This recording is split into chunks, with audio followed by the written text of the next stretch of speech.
Bonjour et bienvenue sur Blog Smash, ici Vincent Larrivée. Cette semaine, on poursuit notre série de blogs avec l'entraînement en utilisant la kettlebell. Donc, il y a 2 semaines, on a vu le kettlebell swing à 2 mains. Donc, cette fois-ci, on va poursuivre l'entraînement du swing, mais on va le faire à un bras cette fois-ci. Donc, juste une petite récapitulation sur la technique du mouvement. Bien important de partir le mouvement au niveau des hanches. Donc, on envoie les hanches vers l'arrière. Dans ce mouvement-là, on va avoir une petite bascule vers l'avant de notre bassin, ce qui va nous créer une légère lordose qu'on maintient. On s'assure de rentrer le nombril pour avoir les abdominaux profonds bien connectés. Et de cette position-là, on avance les hanches vers l'avant, on finit avec les fesses bien contractées. Donc, on penche vers l'arrière, avance vers l'avant. Ce mouvement-là est super intéressant qui a un très bon transfert pour notre saut d'attaque au volley et au beach volley. Au niveau du haut du corps, rappelez-vous qu'on swingait la kettlebell et on ralentit, on retient avant d'aller vers l'arrière. Donc on swing vers l'avant, retient le mouvement, va vers l'arrière. Donc on veut une connexion des bras avec le tronc. Ça va être la même chose, mais cette fois-ci à un bras. Donc le mouvement de kettlebell swing à un bras ressemble à ceci. C'est très similaire au mouvement à 2 bras, mais on va devoir faire une petite transition également d'un bras à l'autre pendant notre série. Donc, on va faire ça quand on va soulever la kettlebell à peu près à la hauteur des yeux. À un moment donné, elle va le flotter très brièvement et c'est là qu'on change de main et qu'on continue à faire le nombre de répétitions prescrites pour nos bras. Donc, le mouvement ressemble à ceci.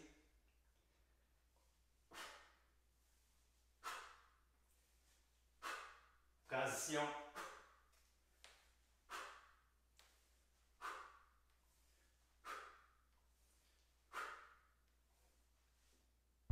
Par la suite, il peut être intéressant de progresser du mouvement de swing vers le mouvement de clean.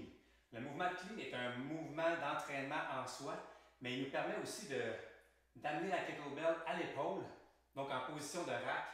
Et par la suite, on peut se faire d'autres mouvements, donc on peut enchaîner des mouvements. Donc le clean ressemble à ceci.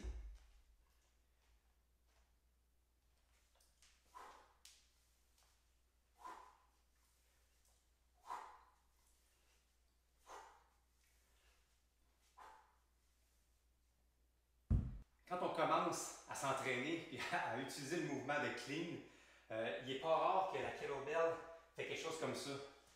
La kettlebell nous tombe sur le bras. Et là, on veut éviter ça.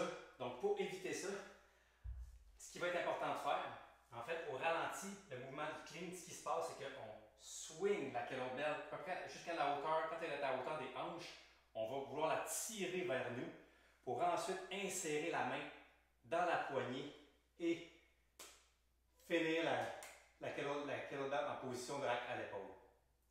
Donc encore une fois, tire, insère. Tire, insère. Ça se fait très rapidement, mais c'est ce qui nous permet d'éviter que la kettlebell nous cogne sur le bras.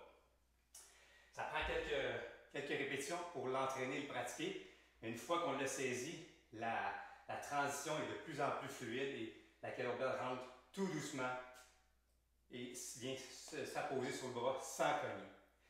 Un petit truc pour éviter qu'elle cogne aussi et de bien faire l'insertion de la main dans la poignée, c'est de ne pas tenir la kettlebell trop dure avec la main.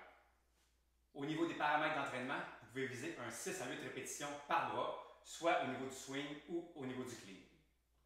Alors, essayez ça et donnez-moi des nouvelles. Bon entraînement!